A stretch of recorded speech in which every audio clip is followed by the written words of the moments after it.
Shalom.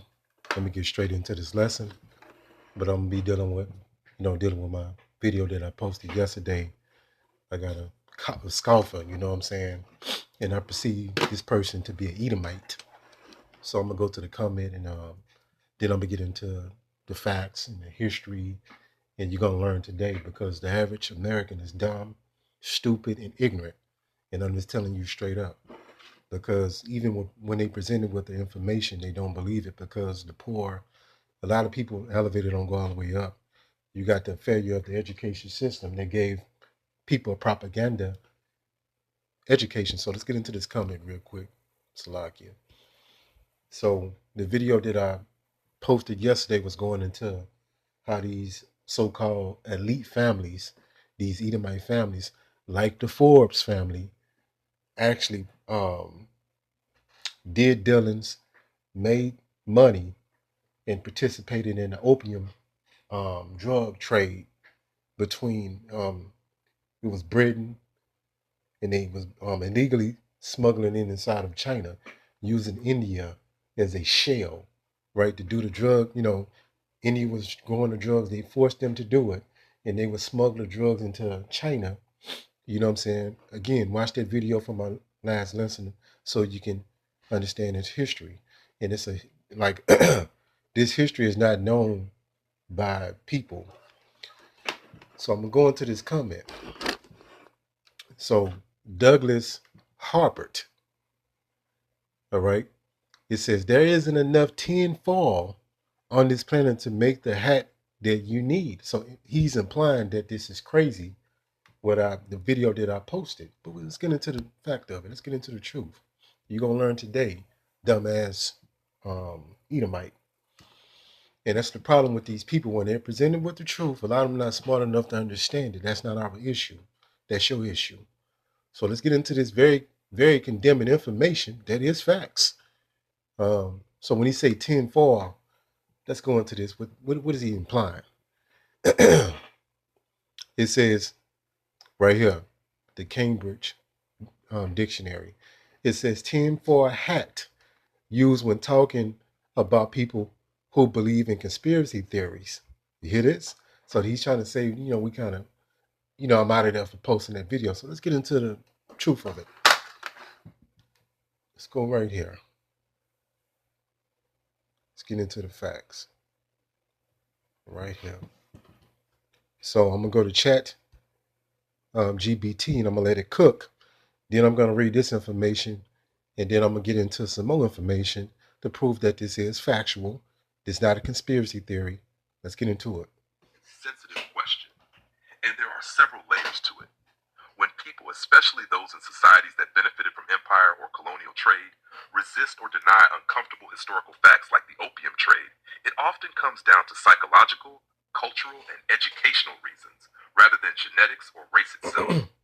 Let's break that down clearly. 1. Psychological defense mechanisms.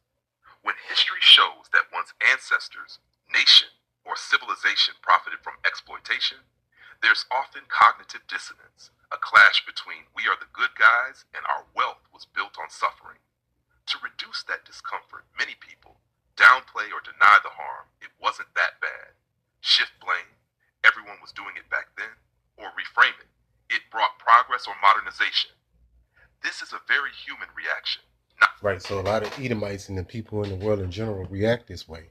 So let's go into the history of all this. You know what I'm saying? Like I said, I'm going to read some of this. There's so much to get into. I don't think I'm going to be able to get into all of it, but I'm going to get into most of it. So let's get into this Below information. is a focused, sourced breakdown of how the India-China opium trade worked in the 18th, 19th centuries, who the main players were, state and private, which British and American commercial families profited, and the political legal fallout, opium wars, unequal treaties.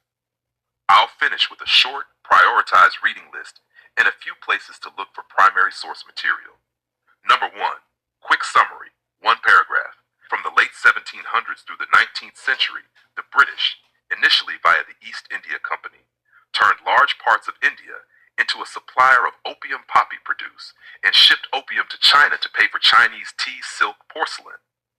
That illegal but highly profitable commerce was carried out by a mix of state-backed monopoly, East India Company, private British and Indian trading houses, e.g. Jardine Matheson, Dent, Sassoon, and American merchant firms, e.g. Russell & Co., and Boston families such as the Perkinses and Forbes. The Forbes. The trade helped reverse the bullion drain to China and created huge private fortunes. It also provoked Chinese crackdowns, notably Lin Zexu's destruction of seized opium in 1839, which were used by Britain as a casus belli for the Opium Wars and the imposition of unequal treaties opening Chinese ports. So you heard that. So not making anything up. It's not a conspiracy theory. You just don't know shit for that person. And that's not our problem. Just because you're ignorant and your elevator ain't going all the way up, that's a personal problem.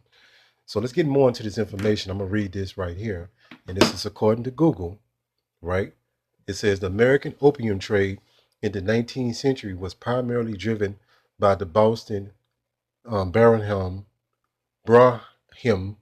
merchant families who sought to balance their deemed demand for Chinese goods like tea, silk, and porcelain.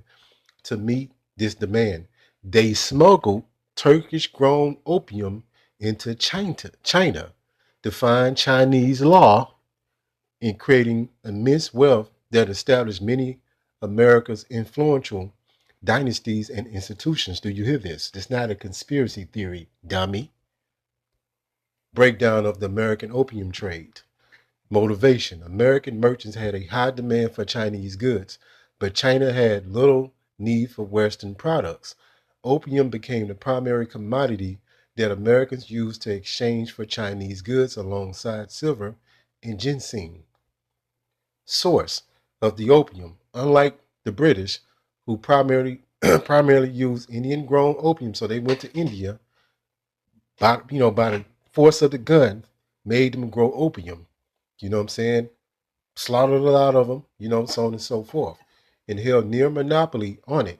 American merchants like Thomas H. Perkins, John Cushing, and Robert Forbes, the Forbes family. That's where you got the Forbes top 500 millionaires list. These the devils. It says consolidated the production of Turkish opium to circumvent the British monopoly. It says ships sail from New England ports to Turkey to purchase raw opium.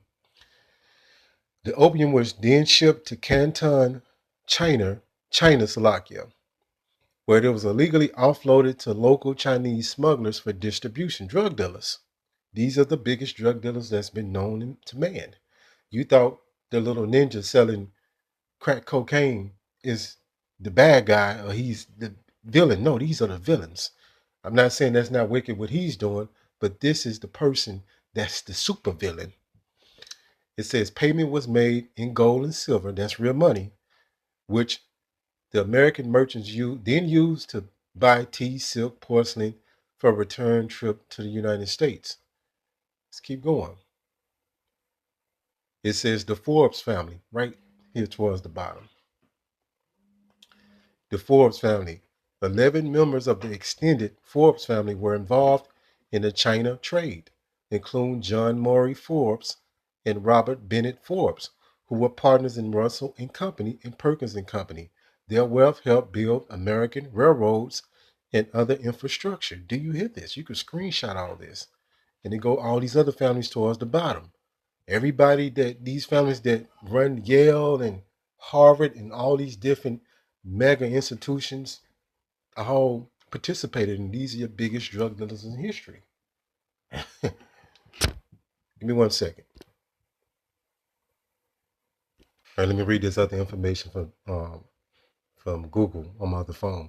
It says, yes, India India was heavily involved in the opium trade, serving as the primary source for the opium that Great Britain exported to China. The British East Indian Company, EIC, established a large-scale cohesive monopoly. What cohesive mean? Make people do stuff.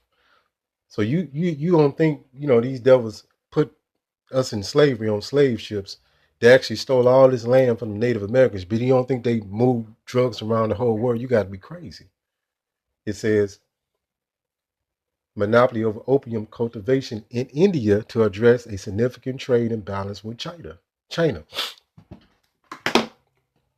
And these other families, the Perkins families, you know what I'm saying? These names that you probably never heard of before. So let's go here. And they actually had wars. Man, it get deep. Like I said, go back and watch the video that I posted yesterday. Watch it in detail and everything else will make sense. It says the two opium wars were conflicts found, and this according to Google. And I'm going to some books, a list of books that you're going to get this information from as well.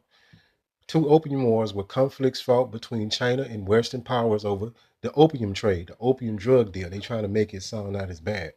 The first opium war, 1839 to 1842, was between Britain and China, triggered China attempts to stop the opium trade and resulted in China ceded Hong Kong to Britain and opened more ports to trade. You hear this? The Second Opium War, 1856 to 1860, involved Britain and France against China, leading to legalization of the opium trade and further concessions from China. It says both wars saw European forces achieve victory due to the superior military technology. This devil blessing was the sword. Esau Edom, the so-called white people today. Right. So they actually forced China to start actually they make it legal so they can import their drugs inside of China and get them all messed up. I think they had 12 million people hooked on it at the height of it. So-called Chinese people, Moabites. Let's go here. And it's just you just dumb. You just don't get it. You've been miseducated. This person, you know what I'm saying, whoever he is, and I'm assuming he's an Edomite. Right here, you go to books. Right here, it says the number of books have been written about the opium trade, opium drug dealing, including U.S., Britain, and China. The major focus is generally on the British Empire role, so on and so forth. So these are the books right here. These are the receipts. Then I went to Google. Then I went to Chat GPT as well. We do our homework over here. We don't just say shit. It says the Opium War. That's one book, right? It says Foreign Mud. The second book, the third book, Imperial Twilight. It says the number 4, the Opium Wars. Number 6, Opium Empire and the Global Political Economy. The Indian China opium trade in the 19th century. Daily Dream. So you can go get all this information, read all these books, but this is not a conspiracy theory. This is just the truth. You know what I'm saying? That these devils don't want to admit to. Or most people never heard of this. So, the psychology of the mind, if somebody never heard of something, they're going to automatically dismiss it because they weren't taught this in the school system. Gross darkness. So this is my favorite scripture, one of Isaiah 60:2. It says, gross darkness shall cover the earth, and gross darkness or ignorance the people. The people is completely gone. They don't know nothing. And if you're a brother and you sister, you're waking up to this information, take the information. That's why I say, we do, look, it is what it is. You get it. Let's go to this definition, cognitive denial.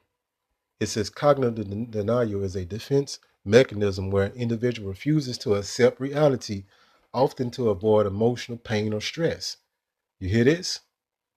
And you can screenshot this, but these Edomites go through this process when they try to discredit anything that we say, right? If it's not lining up to the narrative that they've been taught or what they believe. And it's dangerous when you can be in that mindset, because when you can deny information without doing your own research, that's a dangerous person, because that means that person is completely in ignorance and they don't even know, right? Hopefully this lesson is edifying.